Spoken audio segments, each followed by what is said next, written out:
Hello students, welcome back to the English class. Today I will continue the explanation of the chapter Deep Water by William Douglas. Yesterday you learned that when Douglas started going down the border for the third time, he tried to breathe but he got water. And then he stopped all his efforts to save himself. He relaxed and he started losing his consciousness. Then all his fear was gone. He felt peaceful. He felt like sleeping. He felt as if he was floating in the space. He felt that his mother was taking him into her tender arms. Then he totally lost his consciousness. Now, today we will start from here. The next I remember, I was lying on my stomach beside the pool, vomiting. When Douglas regained his consciousness, he remembered that he was lying by the side of the pool and he was vomiting. The chap that threw me in was saying, he heard the boy who threw him into the swimming pool saying that, but I was only fooling. He heard him saying that he was only joking, fooling. Someone said the kid nearly died. He heard someone telling the boy or scolding the boy that the kid had nearly died because of your joke. Be all right now. Let's carry him to the locker room. The man also told the boy to be all right, and he asked him to carry Douglas to the locker room. Locker room is a room in which there are many lockers that is used for keeping the swimming costumes. Several hours later, I walked home. I was weak and trembling. This is the condition of Douglas when after that incident. He walked home and he was trembling. I shook and cried when I lay on my bed. He shook and cried when he lay on his bed. I couldn't eat that night. For days a haunting fear was in my heart. He could not eat that night, and for many days he was haunted by fear that was there in his heart. Haunt means something that returns again and again. So it was called haunting fear that stayed with Douglas. The slightest exertion of slipping, making me wobbly in the knees and sick to my stomach. The slightest exertion means very little physical work. Even very little physical work upset, disturbed Douglas, making me wobbly in the knees. Wobbly means unsteadily, move unsteadily. So if something is wobbly, it cannot stand well. It would shake from side to side. Making me wobbly in the knees. Slightest exertion, even very small work, very little physical work, disturbed Douglas, and he could not stand on his feet properly, and sick to my stomach, and it also made him sick, it also disturbed his digestion. I never went back to the pool. I feared water. I avoided it whenever I could. I never went back to the pool.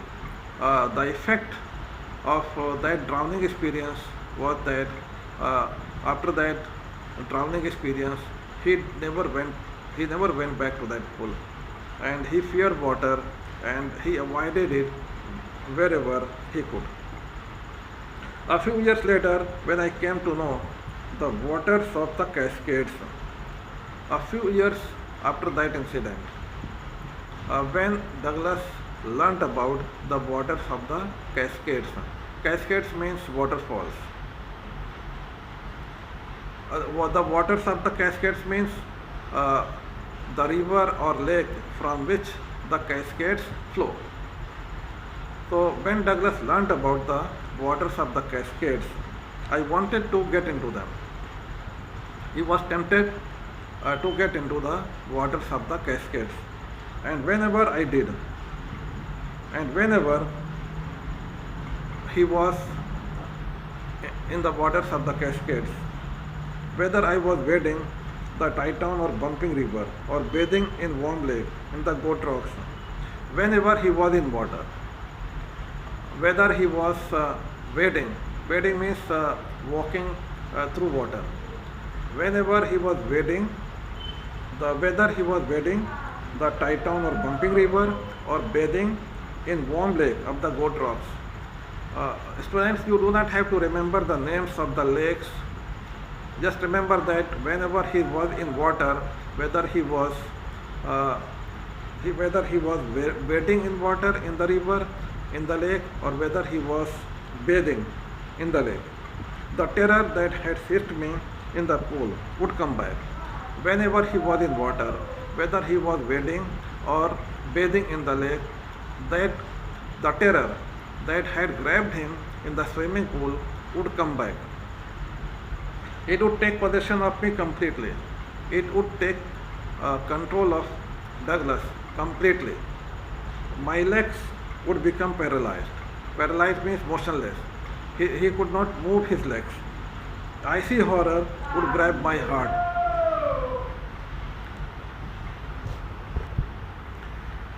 Icy means very cold. Horror means great fear. Icy horror means horror that does not have any kind of feeling or emotion. Cold means if something is cold, it means it does not feel it does not have any feeling or emotion of sympathy. So it was an icy horror that had grabbed Douglas. This handicap stayed with me as the years rolled by.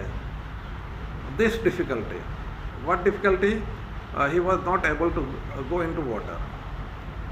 Whenever he went into water, the old fear seized Douglas. So this difficulty, this fear of water, stayed with Douglas as the years rolled by. Means for many years. In canoes in main lakes, canoes mean small boats. Whenever he went for fishing in small boats, in canoes on main lakes, fishing for landlocked salmon. Salmon is pronounced as salmon. Whenever he went for fishing for landlocked salmon. The landlocked means something that is surrounded by land. Landlocked salmon. Bass fishing. Bass is also a name of fish. Salmon is the name of fish, and bass is also a kind of fish. Bass fishing in New Hampshire, trout fishing on the Deschutes and Metolius in Oregon. Fishing for salmon on the Columbia and Bumping Lake in the Cascades. So these are the names of some fishes and lakes. The names of fishes are salmon, bass, trout.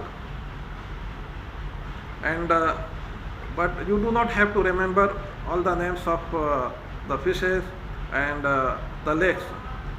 Just remember that in small boats, whenever he went for fishing to different places, wherever I went, the haunting fear of the water followed me. The haunting fear of water, wherever he went for fishing, the haunting fear of water was always with him. It never left him. It ruined my fishing trips. Ruined means deprived. Ruined means destroyed. It destroyed his fishing trips. Deprived me of the joy of canoeing, boating and sailing. It deprived him. Deprived means took away from him. It took away from him the joys of canoeing, boating and sailing. This is the effect of that drowning experience. This is the effect of the fear of water on Douglas. Now, in the next para, Douglas will describe how he overcame his fear of water. I used every way I knew to overcome this fear, but it held me firmly in its grip. Uh, the writer, William Douglas, he tried to get over his fear of water, to overcome his fear of water, but he failed. The fear of water still held him tightly in its grip. I decided to get an instructor and learn to swim. Then, at last, uh, the writer decided to learn to swim, and for that purpose, he hired an instructor or a trainer. I went to a pool and practiced 5 days a week and an hour each day. So he went to a pool, a swimming pool, and learned an hour each day and 5 days a week. A rope attached to the belt went through a pulley that ran on an overhead cable. Now the writer will tell us how he learned swimming. He will tell us the process of learning. What the instructor did. How the instructor taught him. A rope attached to the belt went through a pulley. The instructor put a belt around me. What the instructor did, he put a belt around the body of Douglas. A rope attached to the belt. Then a rope was attached to the belt. A rope attached to the belt went through a pulley that ran an overhead cable.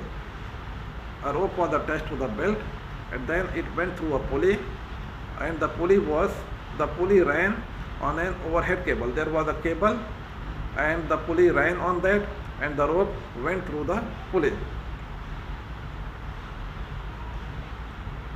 He held on to the end of the rope. The instructor held on to the end of the rope.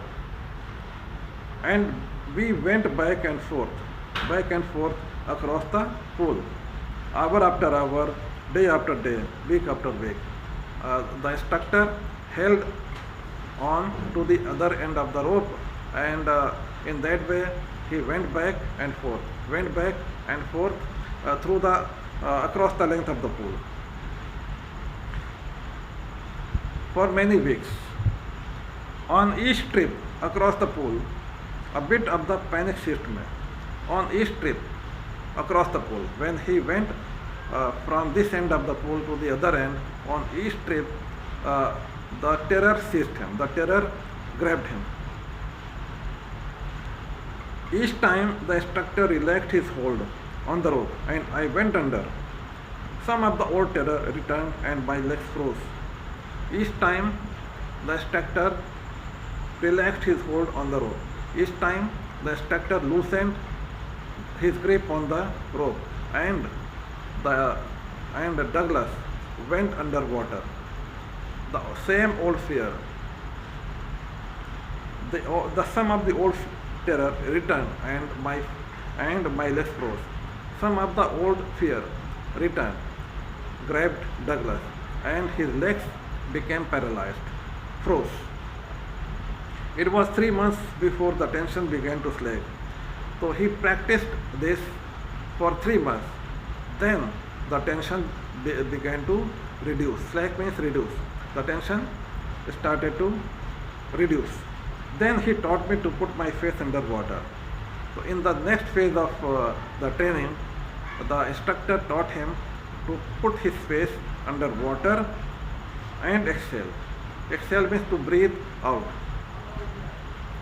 He taught him to put his face under water and breathe out, exhale, and to raise my nose and inhale. And then he taught him to raise his nose and inhale. Two things together. He taught him to put his face under water and exhale, and to raise his nose and inhale. I repeated the exercise hundreds of times. Douglas repeated this exercise, putting the face under water and exhaling and taking out the head and inhaling. He repeated this exercise hundreds of times. But bit by bit, I shed part of the panic that seized me when my head went under water. So, bit by bit means gradually, slowly, he lost part of the panic, part of the fear that seized me, that grabbed him when my head went under water. When his head went under water, some fear grabbed Douglas. So gradually he lost this fear. Next, he held me at the side of the pool. In the next phase of training, the instructor held the hands of Douglas at the side of the pool and had me kick with my legs. He held the hands of the boy. He held the hands of Douglas at the side of the pool and asked him to kick the water with his legs. For weeks I did just that. For many weeks he just did that. The instructor held his hands and Douglas kicked the water with his legs. He did that for many weeks. At first my legs refused to work. In the beginning his legs did not work. He was not able to move his legs. But they gradually relaxed. But gradually his legs relaxed. They became less stiff. They loosened. And finally I could command them. And a time came. Finally Douglas was able to command his legs. Command means give orders. Douglas was able to control his legs. He used the legs in the desired way. Thus, piece by piece, he built a swimmer. Thus, in this way, piece by piece. Piece by piece means in different phases. You know that he learned swimming in different phases. First, he learned to go back and forth across the length of the pool, and then he learned to put his face under water and exhale, and then raise his head and inhale, and then he learned to kick with his legs. In piece by piece, in different phases, he built a swimmer. He made Douglas a good swimmer. And when he had perfected each piece, he put them together into an integrated whole. When Douglas had perfected each piece of swimming, the instructor put all the pieces together into one piece. Integrated whole means in one combined piece. He put all the pieces together and made it one piece. In April, he started swimming in October.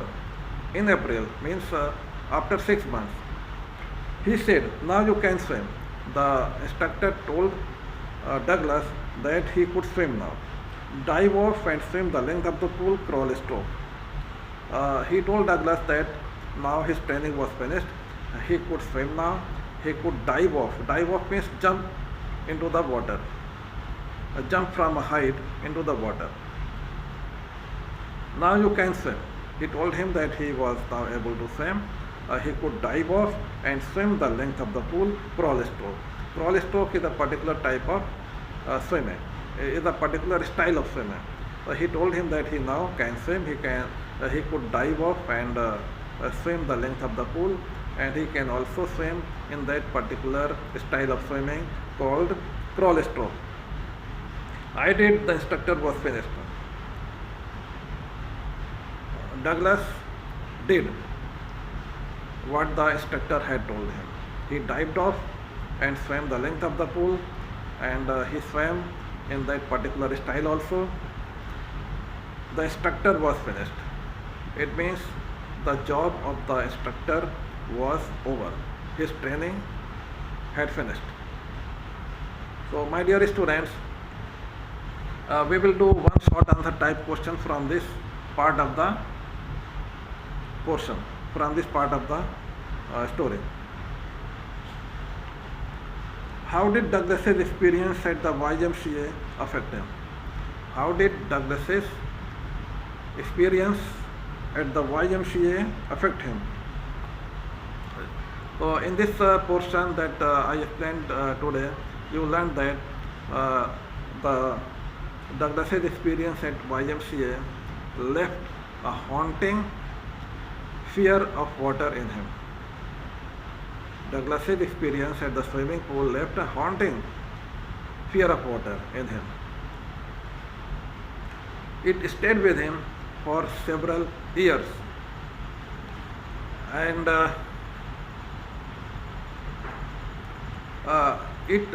fear seized him whenever he was in water. Whenever he went on fishing trips to different places, the fear that had seized him in the swimming pool returned. It destroyed, it ruined his fishing trips, it ruined his social life, it deprived him of the joys of canoeing, boating, etc. So you can answer like that. So, my dear students, today's class is over. Tomorrow we will continue the explanation, and in the remaining time we will do some questions and answers. Till then, goodbye.